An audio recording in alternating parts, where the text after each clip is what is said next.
दोनों को तुलनात्मक अध्ययन करिए, स्पष्ट हो जाएगा कि सरकार की मंशा साफ नहीं है। सरकार की मंशा कारपोरेट घरानों को फायदा पहुंचाने के लिए, सरकार की मंशा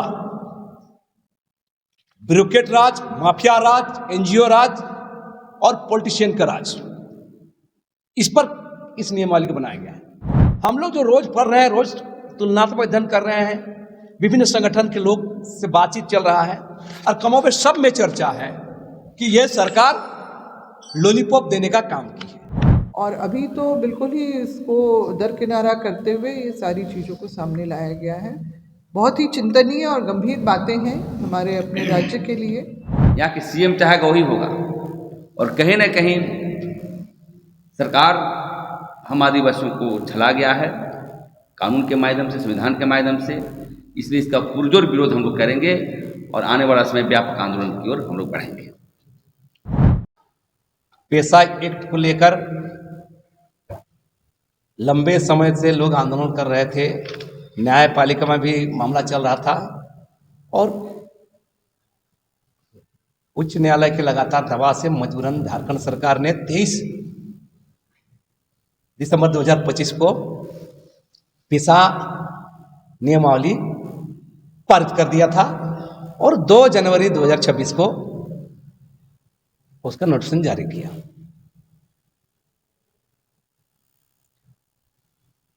और तब से लेकर तमाम संगठनों में, आदिवासी संगठनों में एक बहस खड़ा हो गया है। और जैसा कि 23 दिसंबर को हेमंत सोरेन सरकार की कैबिनेट ने जिस दिन प्रस्ताव पारित कर दिया था, उस दिन हम लोगों ने कहा था कि पब्लिक डोमेन में नोटिफिकेशन आ जाएगा तब हम लोग बातों को रखेंगे। लेकिन एक बात इसमें स्पष्ट है, यह नियमावली का अध्ययन करने से स्पष्ट हो जाता है कि पेशा एक्ट के मूल प्रावधानों को दरकिनार करते हुए मनमाने ढंग से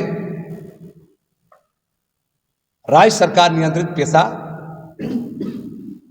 नियमावली को बनाया गया है और इसमें बहुत सारी खामियां हैं। सबसे पहले हम कहना चाहेंगे, जब भी हम पेशा एक्ट के तहत पेशा नियमावली की बात करते हैं, आर्टिकल 244 अनुच्छेद 244 शेड्यूल एरिया 5वीं अनुसूची क्षेत्र में इस पेशा एक्ट तहत नियमावली को बनाना है। आप लोग को बता दें, इसमें स्पष्ट है पेशा एक्ट के मूल प्रावधानों को कटौती करते हुए, छेड़छाड़ करते हुए कोई भी सरकार नियमावली नहीं बना सकती है। लेकिन आप देखेंगे कई सारे ऐसे मामले हैं। पेशा एक्ट का मूल बात को समझिए, यह ग्राम सभा का बीटो, स्वशासन, प्रबंधन, नियंत्रण, और इसी को ही कैंची कर दिया गया है। पेशा एक्ट की धारा 4 के तहत आप ए, एम, एन सब को देखिए, दोनों को तुलनात्मक अध्ययन करिए, दोनों को तुलनात्मक अध्ययन करिए, स्पष्ट हो जाएगा कि सरकार की मंशा साफ नहीं है। सरकार की मंशा कारपोरेट घरानों को फायदा पहुंचाने के लिए, सरकार की मंशा ब्यूरोक्रेट राज, माफिया राज, एनजीओ राज और पॉलिटिशियन का राज, इस पर इस नियमावली को बनाया गया है। आपको बता दें, बार बार हम जिक्र करते हैं, लैंड एक्विजिशन एक्ट, भूमि अधिग्रहण कानून जो देश का सामान्य कानून है, उसमें 70% की भागीदारी, सहमति अनिवार्य है। और यह केंद्रीय पेशा कानून है, स्पेशल कानून, विशेष कानून है। झारखंड में उस नियमावली को धज्जी उड़ाते हुए क्या कर दिया गया है, नाम एक लाइन में, अध्याय 10 को देख लीजिएगा, शायद आप लोग को जानकारी होना चाहिए। अध्याय 10 में यहां पर देखिएगा, आपको स्पष्ट हो जाएगा, एक लाइन में देखिए, अध्याय 9 का देखिए 3 पन्ना का हो जाए, अध्याय 10 एक लाइन में एक अध्याय 10 को खत्म कर दिया। ये कितना बड़ा मामला है, देख लीजिए। 28 बिंदु अध्याय में एक लाइन, भू अर्जन एवं पुनर्स्थापन विषय अंतर्गत ग्राम सभा से पूर्व सहमति प्राप्त की जाए, उक्त विषय पर विचार हेतु ग्राम सभा की प्रत्येक बैठक में कोरम की बाध्यता अनिवार्य है। यहां आगे देखिए, कोरम की बाध्यता 33% लिखा हुआ है, ग्राम सभा का कोरम का 33%। माने सामान्य कानून से भी, माने स्पेशल कानून के तहत नियमावली बनाया रहा है, तो आप समझ सकते हैं ये कारपोरेट हित को फायदा पहुंचाने के लिए। वही पहले भी कई बार बोले हैं, बहुत सारे हम चैनल में डिबेट में गए, वहां भी मैंने साफ साफ कहा कि इस पूरे मामले को देखिए, जहां शुरुआत में ही बोलते हैं, पेशा पंचायत वन अनुसूचित क्षेत्र विस्तार अधिनियम 1996 एवं उसका एक्ट का धारा उल्लेख नहीं किया है, उसमें लिखते एवं झारखंड पंचायत अधिनियम 2001 की धारा 131 को उपधारा 1 के तहत प्रदत्त शक्तियों को प्रयोग करते हुए झारखंड राज्य पंचायत उपवन अनुसूचित क्षेत्र विस्तार नियमावली 2025 बनाते हैं। तो अगर उतना ही मजबूत कानून था झारखंड पंचायत राज अधिनियम 2001, तो इस नियमावली जरूरत नहीं था। तो मेरा साफ साफ कहना है कि सरकार की मंशा इस मामले में साफ नहीं है। उसी को लेकर हम तमाम विभिन्न संगठनों में, चाहे फोन से बात करके, बैठक करके, क्योंकि निचली स्तर के लोगों को तो समझ ही नहीं आ रहा है। यहाँ जो पॉलिटिकल पार्टियों के एमपी एमएलए को बहुत समझ नहीं आ रहा है, आम जनमानस में इस पर समझदार नहीं है। हम लोग जो रोज पढ़ रहे हैं, रोज तुलनात्मक अध्ययन कर रहे हैं, विभिन्न संगठन के लोग से बातचीत चल रहा है, और कमों पे सब में चर्चा है कि यह सरकार लॉलीपॉप देने का काम की है। और उसी संदर्भ में हम लोग तय कर रहे हैं कि आज भी हम लोग बैठे हैं, लंबे समय से तभी से बैठे हैं, हम लोग चर्चा कर रहे हैं कि इस पर क्या होना चाहिए, कि सरकार ने जो नियमावली पेश की है, क्योंकि सरकार अब तैयारी कर चुकी है।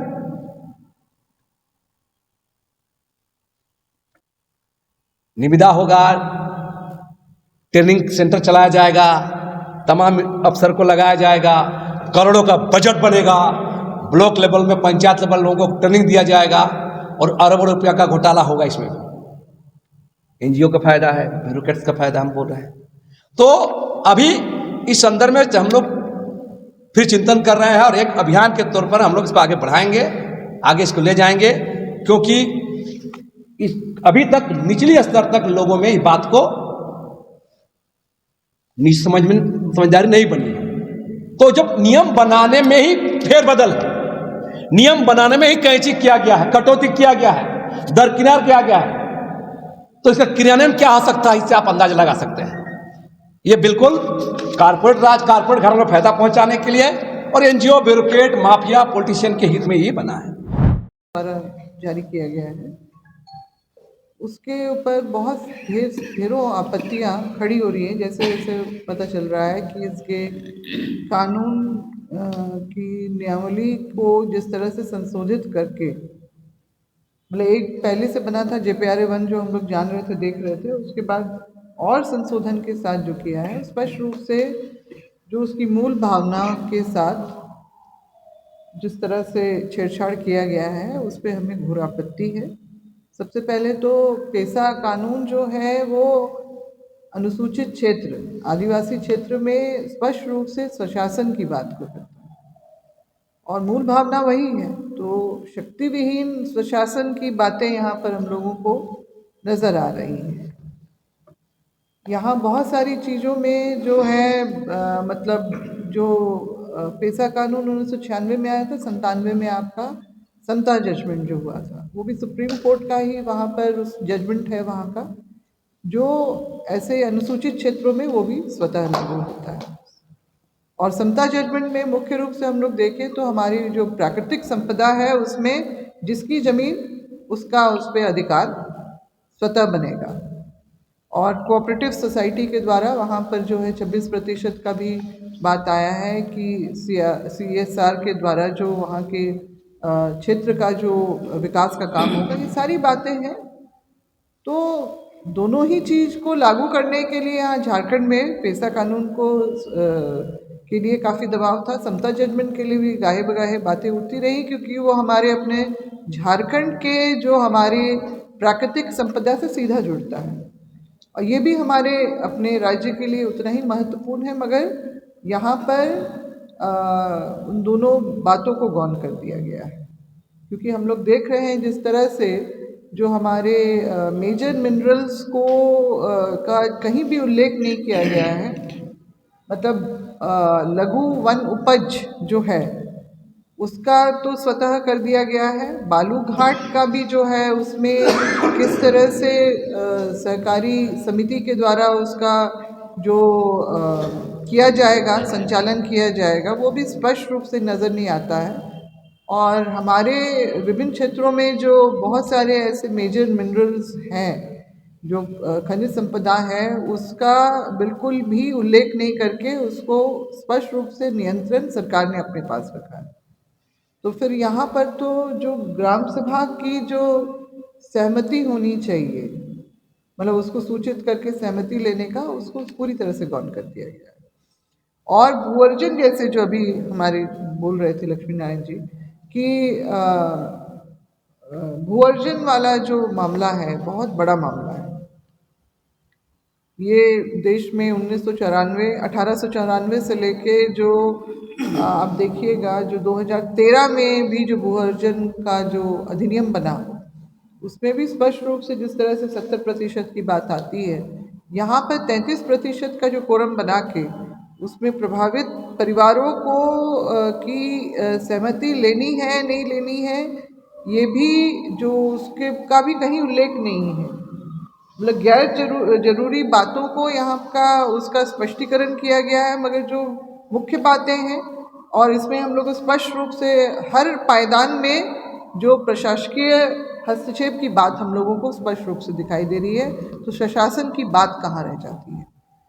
बहुत सारी चीज़ें हैं। चर्चा में एक बात आई, TSC की भी बात आई कि TSC का भी जो सहमति ली गई क्या, क्योंकि 294(1) में आपका जो TSC का जो महत्ता जो ऐसे 5वीं अनुसूची दर्जा प्राप्त राज्यों में जो बनती है, वो भी इतने वर्षों में तो कभी भी TSC मतलब एक दमदार फोरम प्लेटफॉर्म नहीं बन पाया।